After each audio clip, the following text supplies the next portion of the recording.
미국이 발칵 뒤집혔습니다. 12조 원 가져오세요. 딱 72시간 드리겠습니다. 그동안 한국을 휘어잡고 있다고 생각하던 트럼프 대통령, 그의 오만한 계획은 한국을 굴복시키는 거였죠. 그러나 단 3일 뒤 모든 예상을 뒤엎는 발표가 전 세계를 뒤덮었어요. 주한미군 즉시 철수하세요. 예상치 못한 대한민국의 한마디 통보에 트럼프는 객거품을 물며 발작했고 세계는 경악했어요. 트럼프의 계획을 박살낸 대한민국의 진짜 위력, 지금 시작합니다. 여러분 이야기 시작하기 전에 구독 눌러주시고 댓글에 구독이라고 남겨주세요. 안녕하세요. 저는 소피아입니다. 워싱턴 센티넬의 국방 전문 기자로 23년째 일하고 있죠. 12조 원입니다. 한국, 72시간 안에 결정하세요. 트럼프 대통령의 폭탄 발언에 백악관 브리핑룸의 공기가 한순간에 얼어붙었습니다. 기자들도 백악관 관계자들도 모두 숨을 죽였죠. 트럼프 대통령이 연단 앞으로 걸어 나왔고 천천히 기자들을 둘러보며 말했습니다. 미국은 더 이상 호구가 아닙니다. 우리는 7만 명의 미군을 한국에 주둔시키고 있어요. 매년 수십억 달러를 쓰면서 말이죠. 한국은 뭘 하고 있습니까? 고작 1조. 그것도 현물로 반은 떼어 먹고요. 대통령님, 한국이 거부하면 어떻게 하실 겁니까? 제가 손을 들고 질문했습니다. 트럼프 대통령은 특유의 표정으로 저를 쳐다봤죠. 입꼬리가 살짝 올라갔습니다. 간단해요, 소피. 그가 손짓을 하며 말했습니다. 주한미군 전원 철수. 72시간 안에 말입니다. 더 이상 공짜로 남의 나라를 지켜줄 수 없어요. 그 말을 들은 저는 속으로 많은 생각이 들었습니다. 한국이 미군 없이 버틸 수 있을까요? 불가능한 일이었죠. 저는 한국에서 군 복무를 했었습니다. 1987년 동두천의 캠프 KC에서 포병부대 화력지원 장교로 근무했었죠. 한국군 포병부대와 합동훈련을 자주 했습니다. 소령님, 이번 훈련은 실격을 줄여야 합니다. 한국군 중령이 찾아와 말했던 게 생각나네요. 포탄이 부족합니다. 얼마나 있습니까? 제가 물었죠. 155포탄이 3,000발 정도입니다. 그가 난감한 표정을 지었습니다. 일주일치도 안 됩니다. 충격적이었죠. 미군 기지 하나에만 수만 발의 포탄이 쌓여 있는데 한국군 전체가 가진 게 고작 그 정도라니요. 훈련용 포탄조차 부족해서 우리가 빌려줘야 했습니다. 대령님, 실전이 터지면 어떻게 하실 겁니까? 제가 한국군 포병 대령에게 물었던 기억이 납니다. 그는 쓴웃음을 지었죠. 미군이 있으니까요. 그가 말했습니다. 미군이 우리를 지켜줄 거 아닙니까? 그게 당시 한국군의 현실이었습니다. 미군 없이는 일주일도 버티기 힘든 군대였죠. 보급도 장비도 훈련도 모두 미군에 의존했습니다. 심지어 작전 계획도 미군이 짜줬죠. 그런데 이제 와서 방위비를 10배나 올리라니요. 물론 한국은 거부하고 싶겠죠. 하지만 결국엔 굴복할 겁니다. 다른 선택지가 없으니까요. 브리핑이 끝나고 펜타곤으로 향했습니다. 5층 회의실에는 이미 합참 장성들이 모여 있었죠. 모니터에는 한반도 지도가 떠 있었습니다. 빨간 점들이 북한군 배치를 표시하고 있었죠. 한국이 받아들일까요? 해군 제독이 물었습니다. 받아들일 수밖에 없을 겁니다. 육군 대장이 대답했죠. 북한이 바로 코앞인데 우리 없이 어떻게 막겠습니까? 포병 전력만 봐도 북한이 압도적이에요. 맞습니다. 공군 대장이 동의했습니다. 한국 공군도 우리 작전 없이는 수행이 불가능해요. 전투기도 정찰기도 조기 경보기도 다 우리 것에 의존하고 있죠. 모두가 고개를 끄덕였습니다. 저도 마찬가지였죠. 한국의 선택은 정해져 있다고 생각했습니다. 그날 밤 저는 방송국 스튜디오에 출연했습니다. CNN 프라임 타임이었죠. 존슨 기자님, 한국이 어떤 결정을 내릴까요? 앵커가 물었습니다. 결국 받아들일 겁니다. 저는 확신에 찬 목소리로 답했죠. 한국은 미군 없이 살 수 없어요. 제가 80년대에 그곳에서 복무했습니다. 그들의 군사력을 직접 봤죠. 미군이 떠나면 한국은 무너집니다. 구체적으로 어떤 부분이 취약합니까? 모든 것이죠. 제가 말했습니다. 포탄 재고는 일주일치도 안 됐고 전투기 부품은 미국에서 공수해야 했습니다. 심지어 군대 식량도 미군 MRE에 의존했어요. 독자적인 전쟁 수행 능력이 전무했죠. 그렇게 확신하시는군요. 네, 100% 확신합니다. 저는 단호하게 말했습니다. 한국은 감정적으로 반발할 수는 있어요. 자존심이 상하겠죠. 하지만 현실을 직시하면 답은 하나뿐입니다. 방송이 끝나고 집으로 돌아왔습니다. 72시간이라 사흘이면 모든 게 결정됩니다. 첫날이 지났습니다. 2월 13일 아침, 한국 정부는 여전히 침묵했죠. 예상한 대로였습니다. 시간을 끌면서 협상 여지를 찾는 거겠죠. 오전에 국무부 브리핑이 있었습니다. 한국과 접촉하고 있습니까? 제가 물었죠. 외교 채널은 열려 있습니다. 대변인이 대답했습니다. 하지만 대통령님의 입장은 확고합니다. 13조 원 그리고 72시간이죠. 둘째 날도 조용했습니다. 2월 14일 한국 언론들은 격렬하게 반응했지만 정부는 여전히 침묵했죠. 워싱턴의 한국계 미국인들이 백악관 앞에서 시위를 했습니다. 동맹을 지켜라. 한국을 버리지 마라. 하지만 그뿐이었죠. 저녁에 펜타곤 소식통을 만났습니다. 한국군이 비상회의를 하고 있다던데요. 그가 속삭였습니다. 당연하죠. 저는 웃었습니다. 이제 현실을 깨닫고 있는 겁니다. 미군 없이는 못 산다는 거요. 이제 하루 남았네요. 펜타곤 복도에서 만난 동료 기자가 말했습니다. 내일이면 한국이 항복할 겁니다. 저는 여전히 확신했죠. 다른 선택은 없어요. 셋째 날 아침이 밝았습니다. 2월 15일, 데드라인 당일이었죠. 저는 일찍 사무실로 출근했습니다. 곧 한국의 굴복 선언이 나올 거라 생각했죠. 오전 10시가 되었습니다. 아무 소식이 없었습니다. 11시가 되었습니다. 여전히 조용했죠. 정오가 지났습니다. 점심도 거른 채 모니터를 주시했습니다. 한국 정부 대변인실 웹사이트를 새로 고침하며 기다렸죠. 오후 1시, 2시, 3시, 시간이 흐를수록 긴장감이 높아졌습니다. 뭔가 이상했죠. 한국이 이렇게까지 버틸 줄은 몰랐습니다. 오후 4시가 되자 펜타곤에서 연락이 왔습니다. 상황실로 와보시죠. 육군 공보실장이 말했습니다. 오후 5시, 데드라인까지 1시간 남았습니다. 펜타곤 상황실은 긴장으로 가득했죠. 합참장을 비롯한 장성들이 모두 모여 있었습니다. 모니터에는 주한미군 기지들의 실시간 영상이 떠 있었죠. 한국이 정말 거부하는 겁니까? 누군가 물었습니다. 있을 수 없는 일입니다. 합참장이 고개를 저었죠. 자살행위예요. 오후 5시 30분 남았습니다. 정말 끝까지 버티는군요. 해병대 사령관이 중얼거렸습니다. 뭘 믿고 저러는 거지? 오후 5시 15분 남았습니다. 상황실의 분위기가 무거워졌습니다. 아무도 말을 하지 않았죠. 시계 소리만 들렸습니다. 오후 5시 10분 남았습니다. 제 손에 땀이 났습니다. 설마 한국이 정말로 거부하는 건 아니겠죠? 그럴 리 없었습니다. 미군 없이 어떻게 살겠다고요? 오후 5시 5분 남았습니다. 대통령님과 통화 준비하세요. 합참회장이 명령했습니다. 오후 5시 58분, 2분 남았습니다. 제 심장이 빠르게 뛰었죠. 모두가 숨을 죽이고 모니터를 바라봤습니다. 오후 5시 59분, 1분 남았습니다. 상황실에 전화가 울렸습니다. 모두가 숨을 멈췄죠.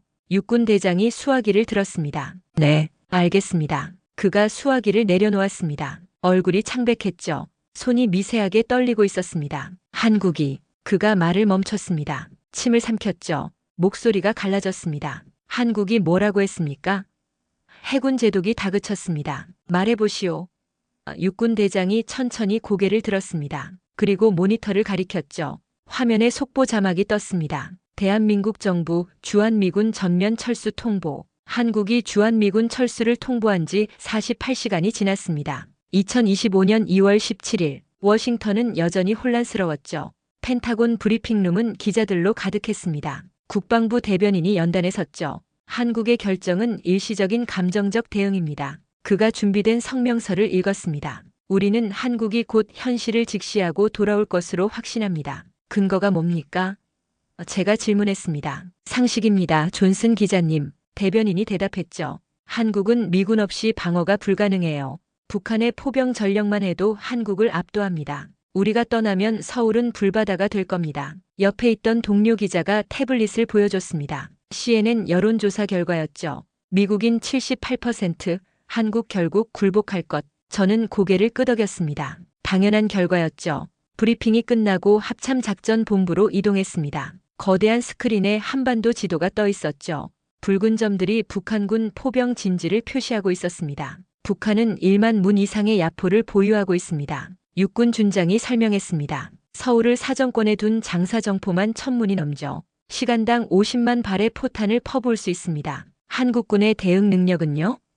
제가 물었습니다. 미군 지원 없이는 불가능합니다. 준장이 단호하게 말했죠. 우리가 보유한 155 포탄만 100만 발입니다. 한국군 전체 재고의 10배가 넘죠. 대포병 사격을 하려면 우리 탄약이 필수예요. 그때 한 대령이 서류를 들고 들어왔습니다. 주한미군 정보 보고서입니다. 그가 준장에게 문서를 건넸죠. 준장의 표정이 미묘하게 변했습니다. 뭔가 이상한 움직임이 있다는군요. 그가 중얼거렸습니다. 무슨 움직임입니까? 제가 물었죠. 한국군이 대규모 물자를 이동시키고 있답니다. 준장이 문서를 넘기며 말했습니다. 평택, 오산, 군산 기지 주변에서 트럭 행렬이 목격됐어요. 야간에만 움직이고 있답니다. 철수 준비 아닙니까? 그럴 수도 있죠. 준장이 어깨를 으쓱했습니다. 아니면 쇼를 하는 걸 수도 있고요. 어차피 며칠 못 갑니다. 저는 그의 말에 동의했습니다. 한국이 무슨 짓을 하든 결과는 같을 테니까요. 그날 저녁 CNN 프라임타임에 다시 출연했습니다. 이번엔 스튜디오가 아닌 화상 연결이었죠. 존슨 기자님, 한국의 철수 통보를 어떻게 보십니까? 앵커가 물었습니다. 감정적 대응입니다. 저는 확신에 찬 목소리로 말했습니다. 한국 정부는 자존심이 상했겠죠. 하지만 냉정하게 생각해 보세요. 미군 없는 한국은 어떻게 될까요? 구체적으로 설명해 주시죠. 첫째, 북한의 포병 공격을 막을 수 없습니다. 제가 손가락을 접으며 말했죠. 둘째, 공중 우세를 확보할 수 없어요. 셋째, 해상 봉쇄를 당하면 끝입니다. 미군이 떠나는 순간 한국은 고립무원이 됩니다. 그럼 한국이 왜 이런 결정을 내렸을까요?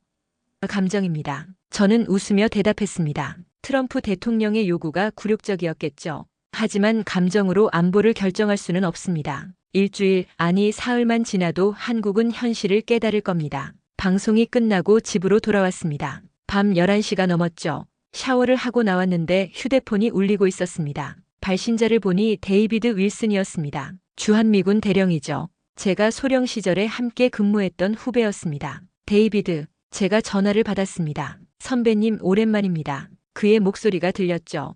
평소와 달리 긴장된 톤이었습니다. 무슨 일이야? 이 시간에 전화라니. 선배님, 한국을 직접 보셔야 합니다. 예상치 못한 말이었죠. 무슨 소리야? 제가 지금 평택에 있습니다. 데이비드가 말했습니다. 한국이 완전히 달라졌어요. 달라졌다니? 선배님이 아시던 그 한국이 아닙니다. 그의 목소리에 확신이 담겨 있었죠. 직접 오셔서 보세요. 믿지 못하실 겁니다. 저는 웃었습니다. 데이비드, 난 80년대에 거기 있었어. 한국군이 얼마나 형편없는지 잘 알아. 그때와 지금은 다릅니다. 뭐가 다른데? 데이비드가 잠시 침묵했습니다. 그리고 낮은 목소리로 말했죠. 어제 한국군 포병 훈련을 봤습니다. 그가 말을 이었습니다. K9 자주포 200문이 동시에 사격했어요. 10분 동안 쉬지 않고요. 포탄이 떨어지지 않더군요. 데이비드의 목소리가 떨렸습니다. 계속 쏘는데 보급이 끊기지 않았어요. 마치 무한정 있는 것처럼요. 과장하지 마. 그럴 리 없어. 선배님, 제가 거짓말하는 사람입니까? 데이비드가 반문했습니다. 내일 오산 기지에서 브리핑이 있습니다. 한국군이 뭔가를 보여준다고 하더군요. 오셔서 직접 확인하세요. 저는 고민했습니다. 말도 안 되는 소리였죠. 한국이 갑자기 군사 강국이 됐다고. 불가능한 일이었습니다. 선배님, 한 가지 더 있습니다. 데이비드가 덧붙였습니다. 뭔데? 한국군 장교들의 눈빛이 달라졌어요. 그가 말했습니다. 불안해하지 않아요. 오히려 기다렸다는 듯한 표정이죠. 무엇을 기다렸다는 거야? 모르겠습니다. 데이비드가 한숨을 쉬었습니다. 하지만 뭔가 준비한 게 있는 것 같아요. 우리가 모르는 뭔가요? 전화를 끊고 창밖을 바라봤습니다. 워싱턴의 야경이 평화롭게 빛나고 있었죠. CNN 여론조사가 맞을 겁니다. 78%의 미국인이 믿는 것처럼 한국은 결국 돌아올 거예요. 미군 없이는 못 사니까요. 하지만 데이비드의 목소리가 계속 귓가에 맴돌았습니다. 완전히 달라졌어요. 다음 날 아침 저는 편집장을 찾아갔습니다. 한국 출장을 가려고 합니다. 제가 말했습니다. 한국이요? 편집장이 의아한 표정을 지었죠. 현장을 확인하고 싶습니다. 저는 대답했습니다. 주한미군 철수가 실제로 어떻게 진행되는지 취재하겠습니다. 좋은 생각이네요. 편집장이 고개를 끄덕였습니다. 한국의 패닉 상태를 생생하게 전달해 주세요. 독자들이 좋아할 겁니다. 저는 그날 오후 비행기를 탔습니다. 워싱턴을 떠나 서울로 향했죠. 기내에서 펜타곤 보고서를 다시 읽었습니다. 미군 155포탄 재고 100만 발, 한국군 예상 재고 10만 발 미만, 북한 포병 전력 1만 문 이상. 숫자는 명확했습니다. 한국의 선택은 자살행위였죠. 하지만 왜일까요? 왜 한국은 이런 결정을 내렸을까요? 정말 단순한 감정적 대응일까요? 아니면 데이비드 말대로 우리가 모르는 무언가가 있는 걸까요? 비행기가 태평양 상공을 날고 있었습니다. 14시간 후면 서울에 도착할 겁니다. 창밖으로 끝없는 바다가 보였죠. 평온해 보였습니다. 폭풍 전의 고요함처럼요. 저는 눈을 감았습니다. 잠시 후 한국에서 무엇을 보게 될지 궁금했죠. 아마도 제가 예상한 대로일 겁니다. 패닉에 빠진 한국군, 불안에 떠는 시민들, 미군에게 돌아와 달라고 애원하는 정치인들. 그렇게 생각하며 저는 웃었습니다. 하지만 그 웃음은 오래가지 않았죠. 35년 만에 인천공항이었습니다. 2025년 2월 18일, 저는 한국 땅을 다시 밟았죠. 공항은 놀라울 정도로 현대적이었습니다. 거대한 유리 천장, 자동화된 시스템, 빠른 입국 심사. 1987년 김포공항과는 차원이 달랐죠. 데이비드가 공항 출구에서 기다리고 있었습니다. 선배님 오셨군요. 그가 악수를 청했습니다. 오랜만이야, 데이비드. 저는 그의 손을 잡았습니다. 한국이 많이 변했구나. 겉모습만 봐선 모릅니다. 데이비드가 의미심장하게 말했죠. 진짜는 이제부터예요. 평택으로 향하는 고속도로도 인상적이었습니다. 8차선 도로가 곧게 뻗어 있었고 주변엔 고층 아파트가 즐비했죠. 35년 전엔 논밭뿐이던 곳이었는데요. 발전이 대단하네. 제가 창밖을 보며 말했습니다. 네, 겉보기엔 그렇죠. 데이비드가 대답했습니다. 하지만 군사력은 어떨까요? 인프라만 좋아진다고 전쟁을 이길 수 있는 건 아니지 않습니까?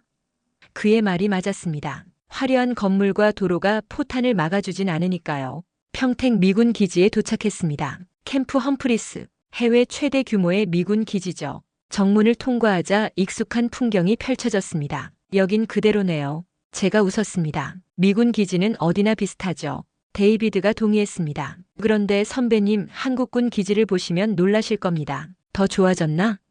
직접 보시죠. 우리는 한국군 제7기동군단 본부로 향했습니다. 평택 기지에서 차로 30분 거리였죠. 기지 입구에 도착하자 한국군 헌병이 경례를 했습니다. 제복이 깔끔했고 자세가 꿋꿋했죠. 1987년의 축 늘어진 모습과는 달랐습니다. 신분증 확인하겠습니다. 헌병이 정중하게 말했습니다. 절차가 신속하고 체계적이었죠. 과거엔 미군 신분증만 보여도 그냥 통과시켰는데 이젠 철저히 확인했습니다. 군단 본부 건물도 현대적이었습니다. 디지털 상황판, 대형 스크린, 최신 통신 장비들. 미군 시설과 비교해도 뒤지지 않았죠. 존슨 기자님 환영합니다. 한국군 준장이 우리를 맞았습니다. 김준호 준장, 군단 포병 여단장이었죠. 초대해 주셔서 감사합니다. 제가 인사했습니다. 우리 포병 전력을 보여드리고 싶습니다. 김 준장이 말했습니다. 많이 달라졌거든요. 우리는 브리핑룸으로 이동했습니다. 대형 스크린에 한국군 포병 부대 배치도가 떴죠. 현재 제7군단은 K9 자주포 300문을 운용합니다. 김 준장이 설명을 시작했습니다. K9 200문도 추가 배치 중이죠. 숫자는 인상적이었습니다. 하지만 숫자가 전부는 아니죠. 포탄 재고는 충분합니까? 제가 물었습니다. 김 준장이 미소를 지었습니다. 충분하다는 게 어느 정도를 말씀하시는 건가요? 일주일 작전 수행이 가능한 수준이요. 일주일이요? 김 준장이 웃었습니다. 우린 그보다 훨씬 오래 버틸 수 있습니다. 얼마나요? 직접 보시는 게 나을 겁니다. 그가 일어섰습니다. 훈련장으로 가시죠. 훈련장으로 가는 길에 과거가 떠올랐습니다. 1987년 같은 지역에서 한국군과 합동훈련을 했었죠. 그때 한국군 포병 대대장이 했던 말이 생각났습니다. 미군님들 포탄 좀 빌려주실 수 있습니까? 우리 거는 다 떨어졌습니다. 초라했죠. 한국이라는 군대가 훈련용 포탄조차 부족하다니요. 그날 저는 확신했습니다. 한국은 미군 없이는 하루도 못 버틴다고요. 도착했습니다. 데이비드의 목소리에 생각이 끊겼습니다. 훈련장은 거대했습니다. 축구장 100개는 들어갈 만한 크기였죠. K9 자주포들이 일렬로 늘어서 있었습니다. 실사격 훈련을 보여드리겠습니다. 김 준장이 말했습니다. 잠깐, 실탄이요? 제가 놀랐습니다. 비용이 만만치 않을 텐데요. 매주 하는 정기 훈련입니다. 김 준장이 담담하게 말했죠. 시작하겠습니다. 신호와 함께 자주포들이 포신을 들어올렸습니다. 일제 사격이 시작됐죠. 굉음이 연속으로 터졌습니다. 땅이 흔들렸고 하늘이 울렸죠. 50문의 자주포가 쉬지 않고 쏴댔습니다. 1분, 2분, 3분 계속 쏘고 있었습니다. 보급 트럭들이 끊임없이 포탄을 날랐죠. 마치 컨베이어 벨트처럼 포탄이 공급됐습니다. 언제까지 쏠 수 있습니까? 제가 물었습니다. 필요하다면 하루 종일도 가능합니다. 김준장이 대답했습니다. 말도 안 되는 소리였죠. 하루 종일이라니요? 그럼 포탄이 얼마나 필요한지 아십니까? 10분 후 사격이 멈췄습니다. 연기가 거치자 표적 지역이 보였죠. 완전히 초토화되어 있었습니다. 오늘 소모한 포탄이 얼마나 됩니까? 제가 물었습니다. 2,000발 정도입니다. 김준장이 대답했습니다. 2,000발을 그냥 훈련했었다고요? 네, 정기 훈련이니까요. 저는 할 말을 잃었습니다. 1987년엔 1년 훈련 물량이 3,000발도 안 됐는데요. 궁금한 게 있습니다. 제가 말했습니다. 포탄을 어디서 구합니까? 미국에서 수입하나요? 아닙니다. 김준장이 고개를 저었습니다. 국산입니다. 풍산과 한화가 생산하죠. 전량 국산이라고요? 네, 100%요. 믿기 어려웠습니다. 한국이 자체적으로 포탄을 생산한다고요? 의심스러우신 것 같군요. 김준장이 웃었습니다. 당연합니다. 선배님이 계셨을 때와는 완전히 다르니까요. 그는 태블릿을 꺼내 사진을 보여줬습니다. 거대한 공장 내부 사진이었죠. 끝이 안 보이는 생산 라인에 포탄들이 줄지어 있었습니다. 이게 한국 공장입니까? 제가 물었습니다. 네, 경기도 안산에 있습니다. 김준장이 대답했습니다. 하루 생산량이 10,000발입니다. 감사합니다.